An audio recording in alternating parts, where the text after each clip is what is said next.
Hello kids, welcome to video series on endocrine system and endocrine glands.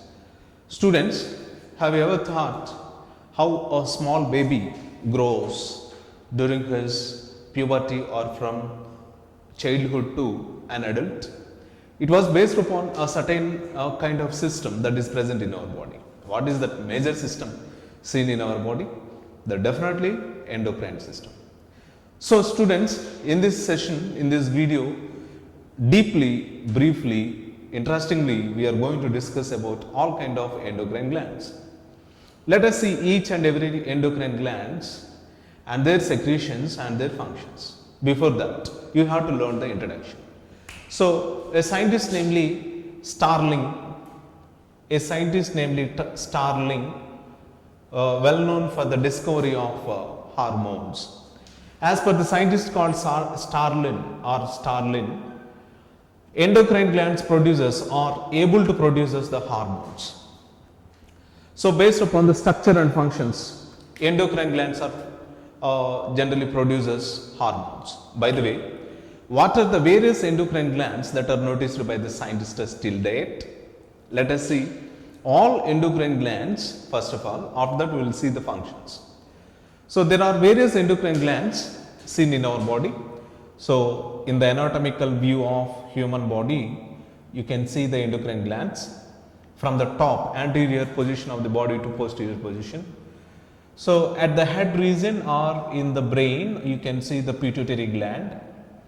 So at the top of the heart and in the neck region, you can see in the neck region, there is a gland called thyroid gland present here, and on the top of the heart you can see the thymus gland,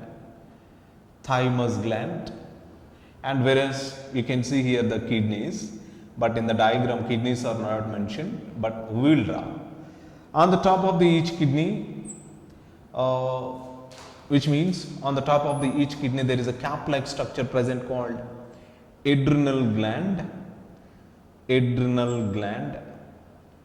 So, and you can see a pair of adrenal glands in human body, which means on the top of each kidney only one adrenal gland is present. Total together a pair of adrenal glands are present.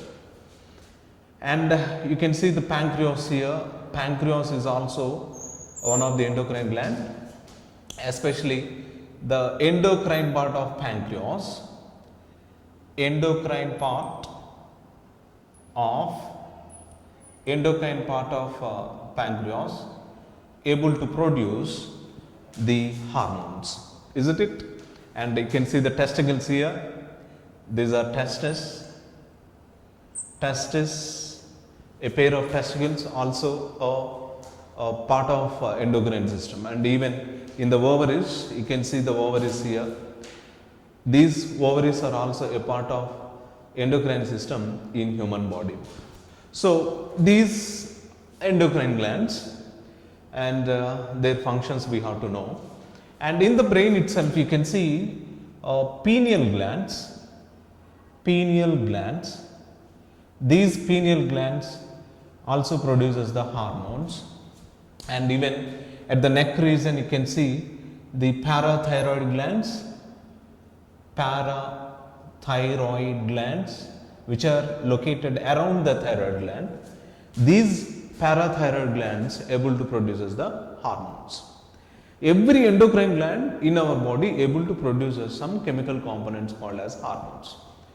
Scientists till date, based upon their capability, based upon their experience, based upon their interaction with our body cells, based upon their functions, based upon their communication in our body, the endocrine glands are classified into or divided into these major types. Every endocrine gland able to produce some biochemicals called as hormones. These hormones are directly acts upon our target cells, target body cells. So in the target body cells there are some hormone acceptors present around the plasma membrane. These hormone acceptors receives these hormones and helps in the initiation of their functions. So as per the scientist's calculation, the branch of science that deals with the study of endocrine system is called as the endocrinology, and a scientist who is well known for the study of endocrine glands called as endocrinologist. And scientists has classified the endocrine glands and their nature based upon their secretions. So Starling for the first time discovered a hormone, namely secretin. Secretin was the first hormone to be detected, and Starling or other scientists classified the hormones into three categories, three major subcategories. What are they? First one is amino acid derivatives. What are the amino acid derivatives? What do you mean by amino acid derivatives or type of hormones? So the hormones which are made up of one or single amino acid, one or single amino acid, generally considered as the amino acid derivatives. Best example for amino acid derivatives.